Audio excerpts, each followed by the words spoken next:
Good morning everyone, welcome back to my channel only targeted. आज हम लोग का जो टॉपिक है वो है जनहित याचिका।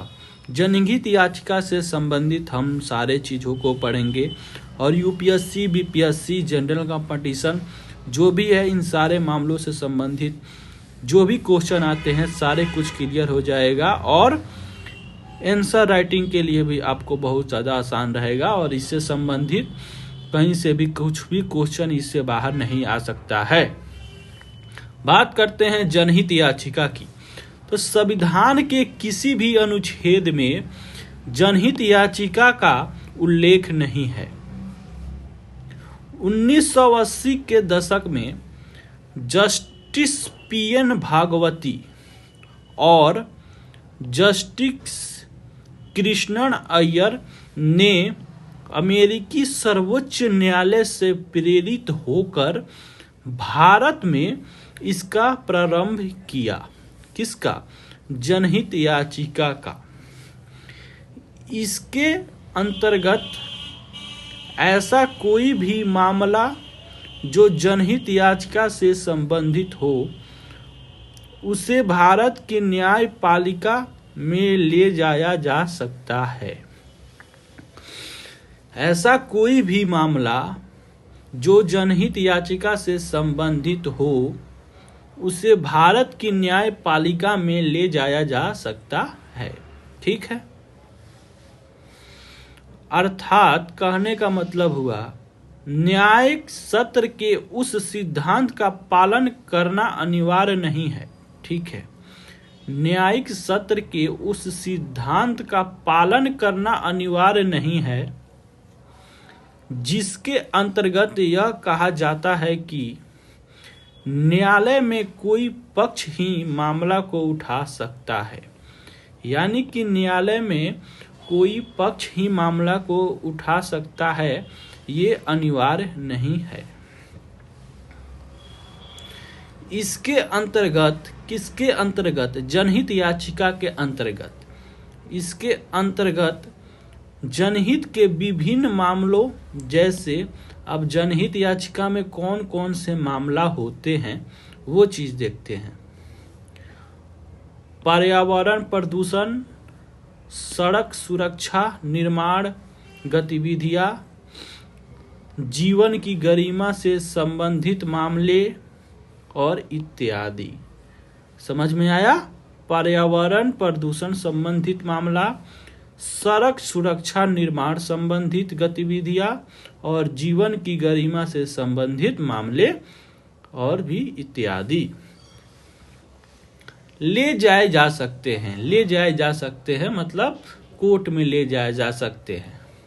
इसके अंतर्गत यह अनिवार्य है कि क्या अनिवार्य है कि मामला जनहित से जुड़ा होना चाहिए, ना कि व्यक्तिगत हित से। मामला क्या चीज से जुड़ा होना चाहिए? मामला जनहित से जुड़ा होना चाहिए, ना कि व्यक्तिगत हित से। तो आई होप कि आपको समझ में आया होगा। क्या चीज पढ़े इसमें हम लोग कि जनहित के अंदर कौन कौन से चीज की मामला होती है और सर्वोच्च न्यायालय इसकी परमिशन देती है कि नहीं देती है और जनहित मामला क्या होता है। तो ये सारे चीज हम देखें। अब हम देखेंगे क्या चीज? न्यायिक सक्रियता। न्यायिक सक्रियता, न्यायिक सक्रियता ये चीज हम देखने वाले हैं। यह जनहित याचिका से जुड़ी हुई एक अवधारणा है। यह जनहित याचिका से जुड़ी हुई एक अवधारणा है। इसके अंतर्गत यह देखा गया है कि क्या देखा गया है? इसके अंतर्गत यह देखा गया है कि न्यायपालिका अपने अधिकार क्षेत्र से बाहर निकलकर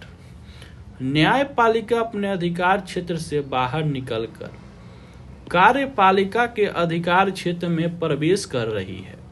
अच्छा, इसमें क्या देखा जाता है कि न्यायपालिका अपने अधिकार क्षेत्र से बाहर निकलकर कार्यपालिका के अधिकार क्षेत्र में प्रवेश कर रही है और कार्यपालिका को निर्देश दे रही है और कार्यपालिका को निर्देश भी दे रही है। निर्देश दे रही है कि तुम्हें ये काम नहीं करना चाहिए।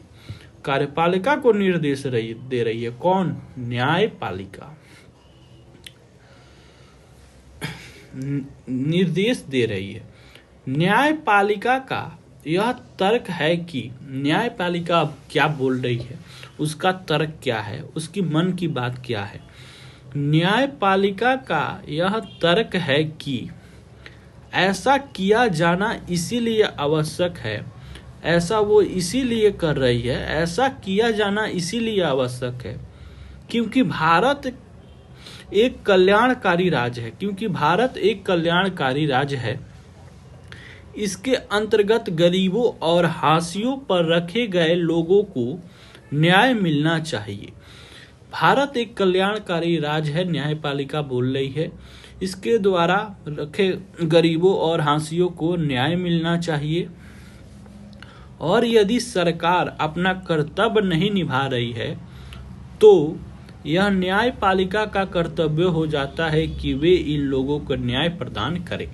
ये कौन बोल रहा है? ये न्यायपालिका बोल रही है। ठीक है, कि अगर सरकार अपना काम नहीं करेगा तो न्यायपालिका का ये कर्तव्य होता है कि मैं अपना फर्ज को निभाऊंगा, लोगों के लिए मर मिटूंगा। ठीक है, अब देखिए, अभी न्यायपालिका बोल रही है। अब आलोचकों का मानना क्या है? आलोचकों, सरकार का क्या मानना है?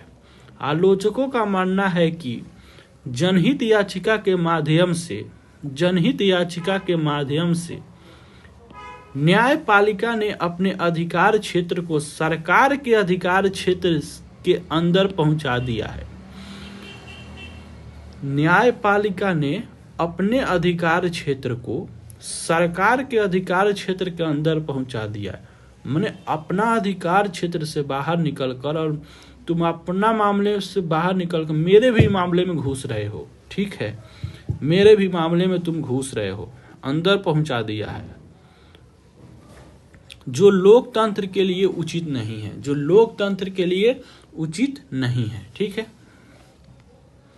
इसके अतिरिक्त आलोचकों का यह भी तर्क है कि इसके अतिरिक्त सरकार का यह भी तर्क है कि एक और दो नहीं, न्याय में लंबित मामलों की संख्या करोड़ों में है। एक और दो नहीं, बल्कि न्याय में लंबित यानी कि बड़े बड़े मामला हैं जो कि उनकी संख्या करोड़ों में है। ठीक है, तो उन मामलों को सुलझाना चाहिए, तो सरकार के फेवर में क्यों घुस रही हो तुम? ये आलोचकों का मानना है। इसके अतिरिक्त आलोचकों का यह भी तर्क है कि एक और दो न्याय में लंबित मामलों की संख्या करोड़ों में है। ठीक है, एक और दो नहीं, बल्कि न्याय में लंबित मामलों की संख्या करोड़ों में है। ठीक है, वहीं दूसरी ओर न्यायपालिका अपना मुख्य ध्यान जनहित याचिका पर लगाए हुए हैं बस। और जनहित याचिका पर न्यायपालिका अपना पूरा ध्यान लगाई हो कि तुम मुझे भटकाओ, तुम कोई भी बात बोलो, लेकिन मेरा पूरा ध्यान कहाँ है? जनहित याचिका पर है। मतलब न्यायपालिका भी खूब अपना काम कर रही है कि हम भी नहीं छोड़ेंगे तुमको। जनहित याचिका पर लगाए हुए हैं, पूरा ध्यान लगाया हुआ है कि मुख्य, ठीक है, पूरा ध्यान लगाए हुआ है। जो उचित नहीं है, सही बात है, जो उचित नहीं है, सही है। इसी के साथ साथ जनहित याचिका में न्यायपालिका के द्वारा, जनहित याचिका में किसके द्वारा? न्यायपालिका के द्वारा दिए गए निर्णय प्रतिस्पर्धी अधिकारों की समस्या को जन्म देते हैं। यानी कि न्यायपालिका और सरकार में प्रतिस्पर्धा यानी कि कंपटीशन होने की अधिकारों को, समस्या को जन्म दे सकते हैं। कंपटीशन हो सकता है कि मेरे पास ज़्यादा शक्ति है, मेरे पास ज़्यादा शक्ति है, आएगा तुम मेरे क्षेत्र में आएगा, तुमको मेरे क्षेत्र में आएगा तुम। ऐसा कंपटीशन को, प्रतिस्पर्धा अधिकारों को, समस्या को जन्म देती है। ठीक है, उदाहरण के लिए यदि न्यायालय द्वारा प्रदूषण फैलाने वाली किसी इकाई को, मान लीजिए प्रदूषण फैलाने वाले किसी इकाई को जब बंद करने का निर्देश दिया जाता है तो न्यायालय इस बात का ध्यान नहीं रखता है कि इससे उस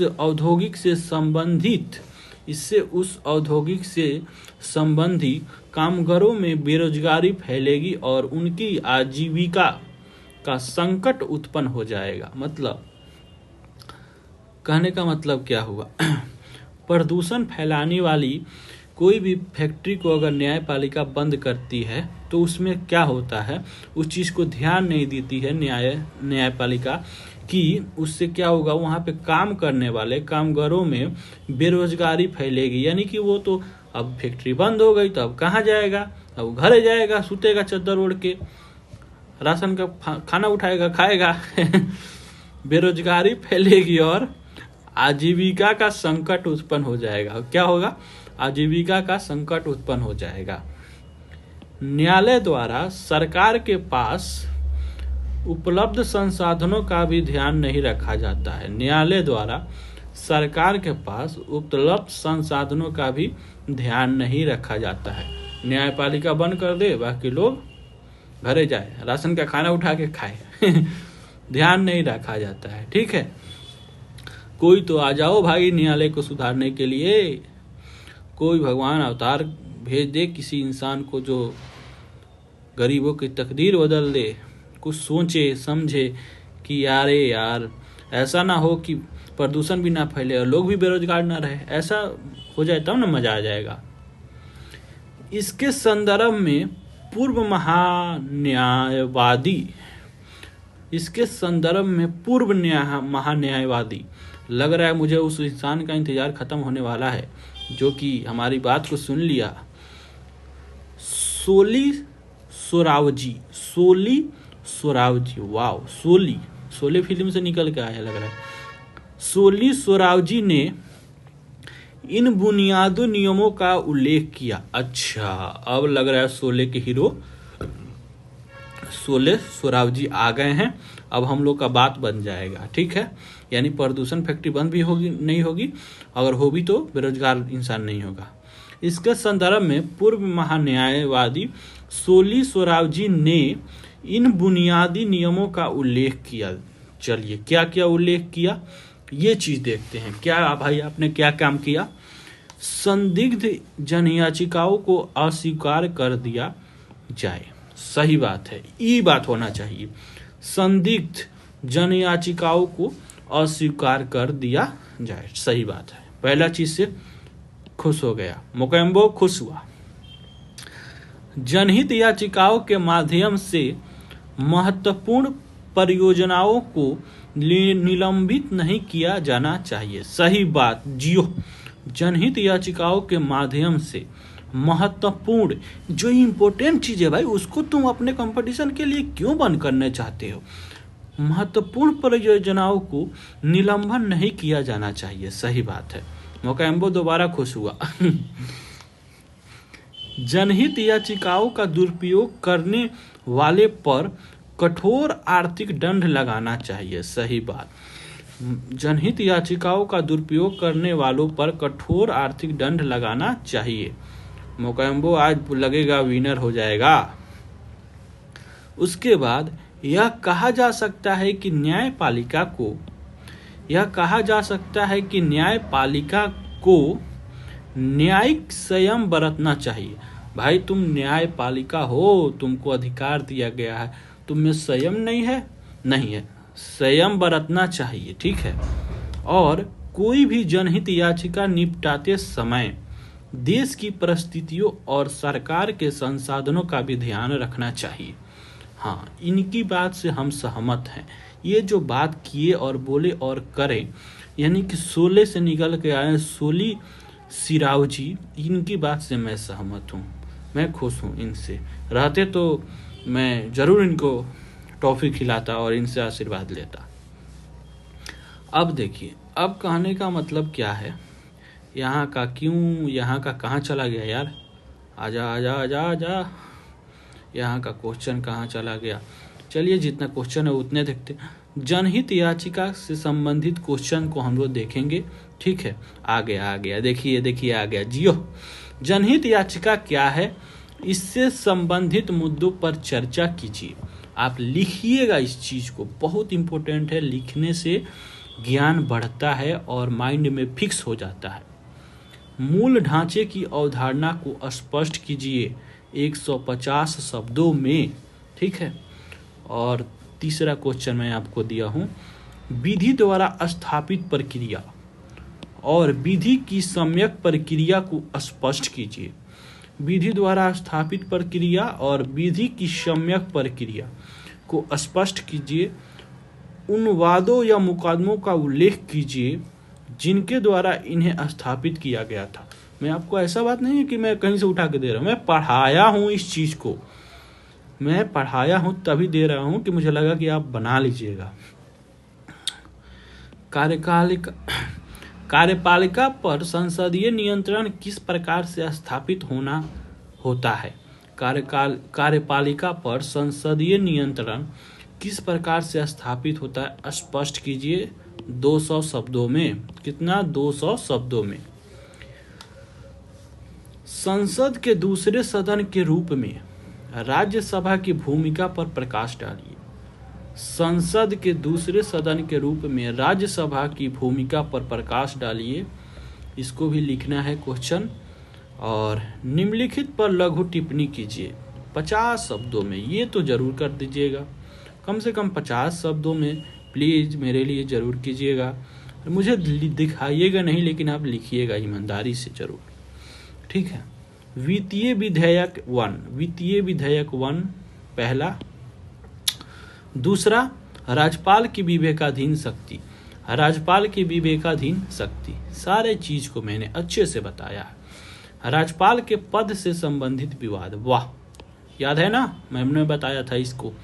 राज्यपाल के पद से संबंधित विवाद, इन सारे 50 शब्द में लिखना है। बस 1, 2, 3 को बस केवल 50 शब्दों में लिखना है। तो कितना क्वेश्चन मैंने आपको दिया? ज्यादा तो नहीं दिया, भारी हो गया। 1, 2, 3, 1, 2, 3 और 4 और एक 5 और एक 6। 6 दिन का समय देता हूँ, 6 दिन में लिखिए, 7 दिन में लिखिए, एक सप्ताह में तो लिख ही लीजिएगा। तो चलिए, आई होप कि आपको समझ में आया होगा सारी चीज़ों को। और देखिए यहाँ से क्या हुआ, ये उड़ रहा है, आसमान में उड़ रहा है, अभी आ जाएगा तुरंत, टेंशन की बात नहीं लेना है। तो चलिए, आई होप कि आपको वीडियो समझ में आया होगा। देखिए आ गया ना, और सारा चीज़ अभी भी आ जाएगा। और नोट्स का टेंशन मत लीजिएगा, नोट्स में जब ये पोलिटी कंप्लीट हो जाएगा, अब ज़्यादा क्लास है नहीं, 5-6 दिन का और क्लास बचा हुआ है, जैसे ही कंप्लीट होगा मैं नोट्स भी प्रोवाइड कर दूंगा, ताकि आपको पढ़ने और लिखने में आसानी हो सके। और आप पढ़ भी रहे हैं अच्छे तरीक़ा से, तो मेरे चैनल पर नए हैं तो कृपया करके सब्सक्राइब कीजिए। आप लोग सब्सक्राइब नहीं करते हो यार, subscribe please subscribe. Thank you for watching the video.